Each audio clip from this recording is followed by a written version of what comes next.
90 के दशक में मुंबई अंडरवर्ल्ड में आए दिन राइवल गैंग के बीच गैंगवार की घटनाएं आती रहती थी। उस वक्त लगभग दो गैंग पूरी तरह से राइवल का काम किया करती थी। एक थी पठान गैंग जो ड्रग्स की स्मगलिंग किया करती थी और दूसरी थी डी कंपनी जो कि गुजरात बॉर्डर पर अपनी स्मगलिंग के धंधे को जमा चुकी थी। लेकिन उस वक्त कई सारे जो शूटर थे जिनको साफ शूटर भी कहा जा सकता है या फिर उनको ये कहें कि मुंबई में उस वक्त बड़े अव्वल दर्जे के शूटर थे। ये शूटर या तो डी कंपनी के नीचे काम किया करते थे या फिर पठान गैंग के नीचे काम किया करते थे। दोनों ही राइवल गैंग एक दूसरे के बीच गैंगवार का मौका ढूंढा करती थी। लेकिन इसी बीच एक शूटर ऐसा भी था जो इन दोनों गैंग के नीचे अपना कारोबार खड़ा कर चुका था। एक शूटर जो ना तो दाऊद इब्राहिम की पकड़ में था और ना ही पठान गैंग के कब्जे में था। ये शूटर कोई और नहीं बल्कि इसका नाम था समद। बताया जाता है कि 28 साल की उम्र में समद ने इतने कत्ल कर दिए थे और उसका निशाना इतना अचूक था कि उसे मुंबई का सबसे बदनाम क्रिमिनल कहा जाने लगा था। समद के बारे में कहा जाता है कि समद जिस चीज का टारगेट फिक्स कर लेता था उस चीज को अंजाम देकर ही मानता था। आखिर कौन था जिसे मुंबई का बदनाम क्रिमिनल कहा जाने लगा था? नाम था समद और समद नाम जैसा ही इसका काम भी था। मुंबई में उस वक्त ये लगभग 1.5 से 2 लाख रुपए की सुपारी लिया करता था, जो कि 90 के दशक में काफी अव्वल दर्जे के पैसे हुआ करते थे। बताया जाता है कि मुंबई का ये सबसे महंगा शूटर था, अगर किसी को भी इस पर शक नहीं होता था। सबसे बड़ी बात यह थी कि जो टारगेट इसको दिया जाता था उस टारगेट को ये पूरा करता है। आज के इस क्राइम खिड़की के इस एपिसोड में हम लोग अंडरवर्ल्ड से जुड़े एक ऐसे ही शार्प शूटर के बारे में चर्चा करने वाले हैं। तो आइए आज के वीडियो में बात करते हैं अंडरवर्ल्ड के सबसे बड़े शार्प शूटर समद के बारे में। बात लगभग 1983 की है, जब समद को मिस्टर जैन नाम के एक बड़े व्यापारी की सुपारी मिलती है। सुपारी मिलने के बाद समद को ये पता चलता है कि जिस शख्स की हत्या करनी है वो मुंबई के एक होटल में रुकने वाला है। होटल का नाम था होटल सिरोक। ये वही होटल है जहां 1993 के वक्त मुंबई में बम धमाके हुए थे और जिसके बाद दाऊद इब्राहिम ने इंडिया को छोड़कर पाकिस्तान को अपना ठिकाना बना लिया था। लेकिन समद जैसे ही इस शख्स को मारने उस होटल में पहुंचता है और वहां से रिसेप्शनिस्ट के पास जाता है तो समद उनसे कहता है कि मुझे इस नाम के शख्स का रूम नंबर चाहिए। लेकिन रिसेप्शनिस्ट अपनी सुरक्षा कारणों का हवाला देते हुए उसे मना कर देते हैं। लेकिन समद को मनाही बिल्कुल पसंद नहीं थी। किसी भी तरह से समद इतना कत्ल कर चुका था कि अब उसे ना सुनने की आदत नहीं थी। समद उसी वक्त अपनी रिवॉल्वर निकालता है और रिसेप्शनिस्ट के सामने रख देता है। रिवॉल्वर का निकाल कर रखना और समद को उस चीज की जानकारी वहीं से मिल जाती है। ये जानकारी जैसे ही समद को मिलती है तो समद और उसके साथी वहां से वापस चले जाते हैं। रात के लगभग 12 बज चुके थे। समद अब वापस से उसी होटल सिरोक में आता है, लेकिन इस बार वो किसी भी रिसेप्शनिस्ट के पास नहीं रुकता है बल्कि उसके पहले से ज्ञात उस कमरा नंबर पर जाता है जहां पर उसे उस शख्स का कत्ल करना था। जैसे ही समद उस कमरे के सामने जाकर बेल बजाता है, अंदर से एक शख्स बाहर निकलता है। समद उसे धक्का देकर उस कमरे में घुस जाता है। समद के साथ उसके 3 दोस्त भी थे। उस पूरी रात समद उसे नंगा करता है और उसके बाद बॉलीवुड गानों पर नचाता है। कहा जाता है कि सुबह के लगभग 5 बजे समद उसका बेल्ट से गला घोट कर मार देता है और फिर घर आ जाता है। जैसे ही सुबह होती है ये सारी चर्चाएं अखबारों की सुर्खियां बन चुकी थी। अखबार पढ़ने के बाद समद को पता चलता है कि बीती रात जब उसने जिस शख्स की हत्या की थी उसका नाम मिस्टर जैन है और जिस शख्स की उसे सुपारी मिली थी वो कोई और है। जिस शख्स की सुपारी समद को मिली थी उसका नाम मिस्टर रणवीर था, यानी मिस्टर रणवीर की उसे हत्या करनी थी। लेकिन बीती रात उसने जिसे नचाया, जिस बॉलीवुड गानों पर नचाया और जिसका गला घोट कर हत्या की, दरअसल वो एक बड़ा व्यापारी था। सुबह तक मुंबई की सड़कों पर अखबार बिखरे पड़े थे। अखबारों में सिर्फ एक ही न्यूज़ थी कि अज्ञात व्यक्ति ने किया मिस्टर जैन का कत्ल। मिस्टर जैन उस वक्त एक नामी कंपनी के मालिक हुआ करते थे।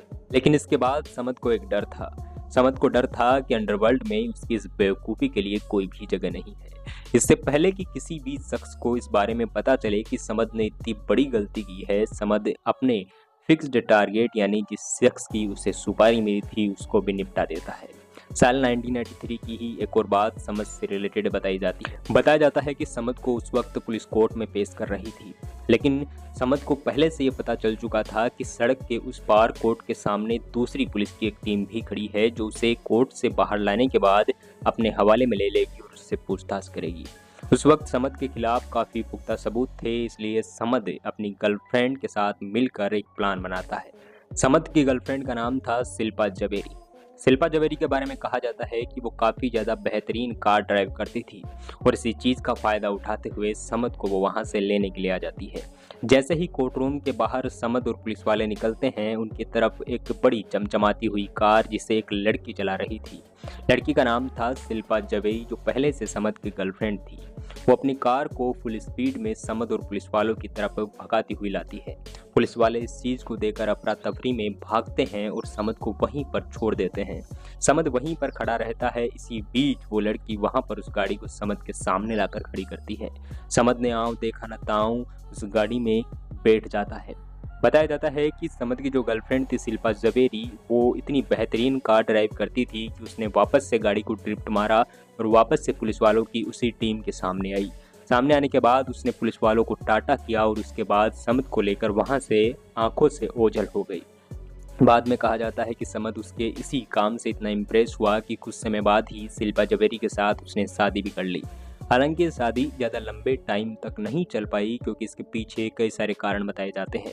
बताया जाता है कि समद अपनी गर्लफ्रेंड शिल्पा जवेरी को लेकर बिल्कुल भी लॉयल नहीं था। इसी वजह से शिल्पा जवेरी और उसके बीच कुछ ताने बाने होते गए और लास्ट में ये जो रिश्ता था, जो इस इम्प्रेशन के साथ शुरू हुआ था, वो भी ख़त्म हो चुका है।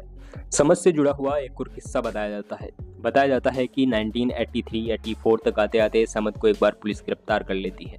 समद जेल चला जाता है और जेल में वैसे ही अपना वसूली का धंधा करता है।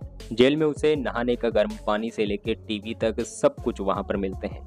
हालांकि वो कई बार बॉलीवुड जो गाने थे उनकी कैसेट्स भी वहाँ पर मंगवाता था और जो बाकी के कैदी थे उनसे काम भी करवाता था।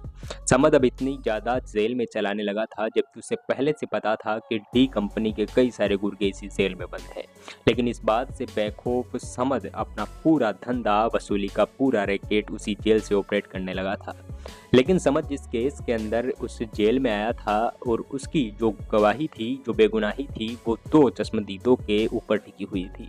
दरअसल समद ने एक ऐसा कत्ल कर दिया था और उसके जो चश्मदीद गवाह जो थे वो कोर्ट में पेश होने के लिए तैयार थे। लेकिन समद की उस वक्त तक इतनी जान पहचान हो गई थी कि उसने एक फर्जी केस डलवाकर उन दोनों चश्मदीदों को भी जेल में बुला लिया। फिर वहीं उसी जेल से चलता है फिर से समद का नंगा खेल। इन दोनों चश्मदीदों को फिर से समद ने नंगा किया, बॉलीवुड गानों की कैसेट्स लगाई और उन्हीं कैसेट्स पर इन लोगों को नचाया। ये नचाने के बाद इनके भीतर इतना डर बैठ चुका था कि वो चश्मदीद बाद में कोर्ट में पेश भी नहीं हुए और सबूतों के अभाव में समद को उस कोर्ट ने बरी भी कर दिया। समद के बारे में और कई सारे किस्से हैं, लेकिन उसका सबसे ज़्यादा मशहूर और चर्चित जो किस्सा है वो सबसे भयानक है। बताया जाता है कि समद उस वक्त डांस बार जाया करता था। लगभग 1985 के आसपास का टाइम बताया जाता है। मुंबई में एक डांस बार हुआ करता था जिसका नाम था सोनिया महल डांस बार। इसे मुंबई का पहला डांस बार भी कहा जाता है और जो समद था वो अपने दोस्त अंजुमन पहलवान के साथ उस डांस बार में चला जाता है। बताया जाता है कि समद जब भी उस डांस बार में जाता था, उस डांस बार में नाचने वाली किसी न किसी गर्ल्स के साथ वो वहाँ पर रात बिताता था। लेकिन इस बार उसे कोई एक ऐसी लड़की पसंद आ चुकी थी जो अपने खर्चे यानी एक्स्ट्रा खर्चे निपटाने के लिए वहाँ पर डांस किया करती थी और वो लड़की जो थी वो रेलवे कर्मचारी की बेटी थी। समद उसे वहाँ से सबके सामने से उठा लेता है। सबको पता था कि समद ने इसको उठा लिया, लेकिन कोई भी समद के खिलाफ जाने को तैयार नहीं था। इसी बीच कुछ ऐसा होता है जिसकी कल्पना नहीं की जा सकती। उस लड़की का पिता जो पहले से एक रेलवे कर्मचारी था, उसने अपनी बेटी को ढूंढने के लिए वहां पर उस सपना डांस बार में आता है, जो मुंबई का सबसे पहला डांस बार हुआ करता था। वहां पर वो जैसे ही आता है लोगों से पूछताछ करता है। लोग उसे बताते हैं कि उसको तो उठाकर समद ले गया। इधर समद उस लड़की को उठाने के बाद अपनी गर्लफ्रेंड के एक फ्लैट पर ले जाता है, ज़बरदस्ती उसके साथ रेप करता है। उसका जो दोस्त है अंजुमन पहलवान, वो गेट के बाहर निगरानी के लिए खड़ा रहता है। लेकिन यहाँ से रेप करने के बाद जो समद है वो अपने दोस्त के साथ उस लड़की को वहीं पर छोड़कर चला जाता है। लेकिन इसी बीच जो लड़की का जो पिता था, जो पहले से रेलवे कर्मचारी था, वो पासी के नज़दीक के कोलाबा पुलिस स्टेशन में पहुँचता है।